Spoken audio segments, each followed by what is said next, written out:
તમારે કિયારા સાથે વાત કરવી હોય તો વાત કરજો, પણ એના પર હાથ નહીં ઉપાડતા.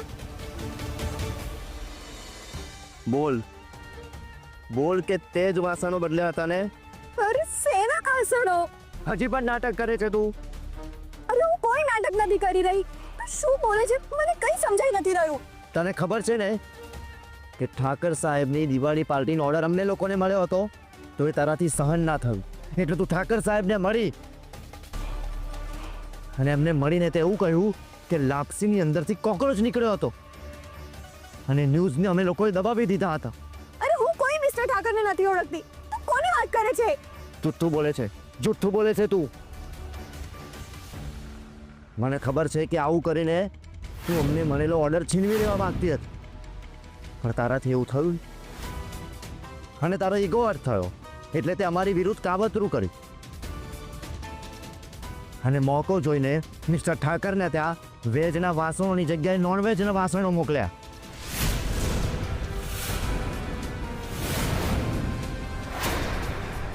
આ તો શું બોલે છે? આ બધી તારી મન ગણત વાર્તાઓ છે. હું એવું શું કામ કરું? તે એવું કરીને અમારો બિઝનેસ શરૂ થતા પહેલા જ બરબાદ કરી નાખ્યો. આ તો શું બોલે છે શૌર્ય? હું સાચે કઈ નથી જાણતી. તું કઈ નથી જાણતી એમ? કઈ નથી જાણતી તું? ના, મને આના વિશે કઈ જ નથી ખબર. બા વર્ષાબેન, આ લોકો સાથે કઈ પણ ખોટું થાય છે ને તો એનો બધો આરોપ મારા પર જ લગાડે છે. વર્ષાબેન, તમે આને પૂછો, એને પૂછો કે આ ઘટના ક્યારે બની. સોરે ભાઈ, અત્યારે શું પૂછે છે? આ ઘટના ક્યારે ઘટી હતી? આજે. જોયું વર્ષાબેન, તમે એને કહો કે આજનો આખો દિવસ હું આ ઘરમાં હતી. કહો ને તમે વર્ષાબેન, પ્લીઝ. સોરે ભાઈ, કિયારા સાચું કે છે. કિયારા આજે આખો દિવસ ઘરમાં જ હતી. અરે વર્ષાબેન, તમે બહુ જ ભોળા છો. તમે તમારી બહેનને હજુ સુધી બરાબર ઓળખતા નથી. એને પૈસાના જોરે એનું એવું નેટવર્ક ઊભું કર્યું છે ને કે અહીંયા બેસીને પૈસાની જોરે એના ધારેલા બધા જ કામ કરાવી શકે છે અને એને એ જ કરી અમારી વિરુદ્ધ અમારા જ પૈસાનો ઉપયોગ કરીને અમને બરબાદ કર્યા. મેં તને 100 વાર કહ્યું છે કે હું આના વિશે કંઈ નથી જાણતી. વર્ષાબેન, પ્લીઝ પ્લીઝ એને સમજાવો કે ખરેખર આના વિશે નથી જાણતી. તું સીધી રીતે નહીં માને ને? હવે હું તને સમજાવીશ પણ જે તારા ત્રાસમાંથી મુક્ત થઈ જઈશ. આજે હું તને બતાવી દઈશ. ત્યાં જ ઊભો રહેજે.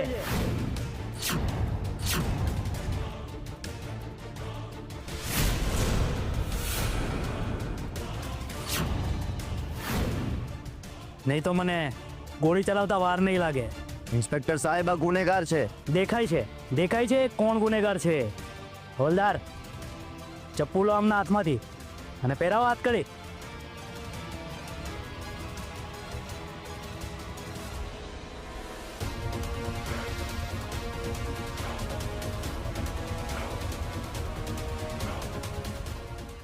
સર, અને એવી સજા અપાવો કે આખી જિંદગી જેલમાં સડતો રહે. ડોન્ટ વરી મેડમ, આના ઉપર ટ્રેસ પાસિંગ અને અટેમ્પ્ટ ટુ મર્ડરના ગુના દાખલ થશે. જા, હવે જઈને જેલની હવા ખા. હું વધારે સમય જેલમાં નહીં રહું.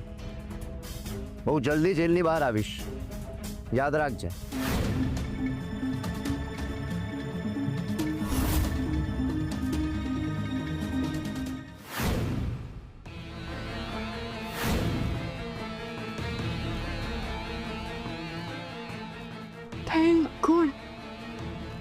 થેન્ક ગોડ આ સપનું હતું.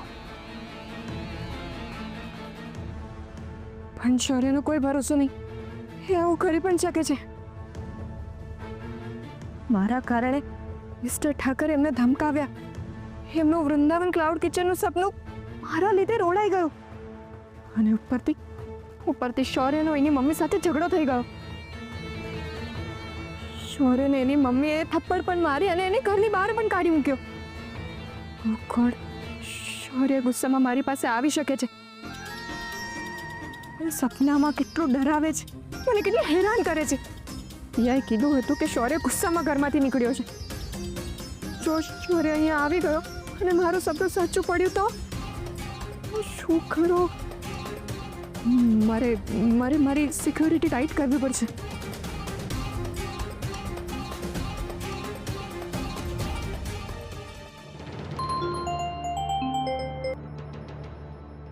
જાગતે રહો. અરે ડોબા, શું જાગતે રહો? તું જાગતો રહે. હા હા મેડમ, હું ક્યારનો જાગું જ છું મેડમ. તો ઠીક છે, હવે મારી વાત ધ્યાનથી સાંભળ. તું હમણાં ને હમણાં તારી સિક્યોરિટી એજન્સીમાં ફોન કર અને બીજા 4 સિક્યોરિટી ગાર્ડને બોલાવ અહીંયા. અને બંગલાની આસપાસ પહેરો આપવાનું કે જો ઘરમાં કોઈ આવવું ના જોઈએ, સમજો? જી જી જી મેડમ.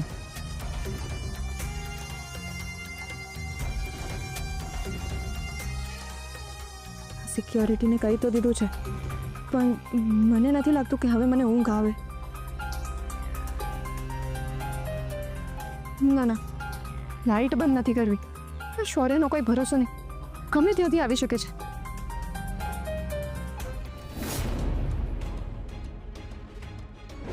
એક વાર નહીં 100 વાર કહીશ. તમને ખબર છે હું બ્રાહ્મણ છું, સવારે ઉઠીને પૂજા પાઠ કરવાવાળો માણસ છું.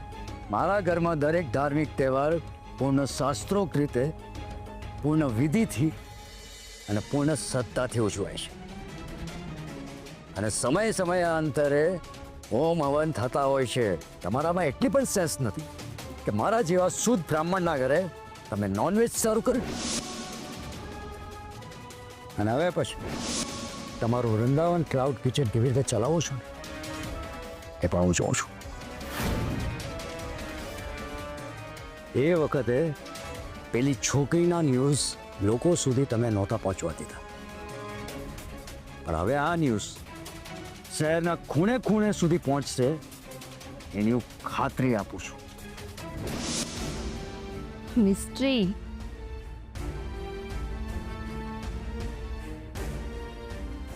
ક્રિશ, કેમ આમ નાસીપાસ થાય છે? આને જ તો જીવન કહેવાય. કોઈ પણ પરિસ્થિતિનો સામનો હસતા મોઢે જ કરવાનો. કેવી રીતે કરું રાધા? જે ભૂલ મેં કરી જ નથી એનો આરોપ મારા ઉપર લગાડવામાં આવ્યો છે. ભગવાન પર ભરોસો રાખ. એ જે કંઈ પણ કરે છે આપણા સારા માટે જ કરે છે.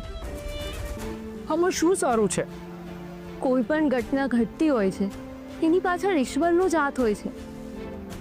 આજે નહીં તો કાલે સત્યનો વિજય થવાનો જ છે. રાધા શું હું કલ્પ્રિટને ના પકડી શક્યો તો આપણા વૃંદાવન ક્લાઉડ કિચનના સપનાનું શું થશે? સપના જોવા એ આપણો અધિકાર છે ક્રિશ, પણ એ પૂરા થવા એ આપણા પ્રારબ્ધ પર નિર્ભર કરે છે. એટલે કોઈ પણ જાતના નેગેટિવ વિચાર મનમાં લાવ્યા વગર સત્યની શોધમાં લાગી જા. મને તારા પર ભરોસો છે અને સફળતા ચોક્કસ મળશે. સાચે જ? હા ક્રિશ. રાધા, નિરાશાના મંટોળમાં તું જ મારો સપોર્ટ છે. Thank you so much. હવે હું નહીં હારું.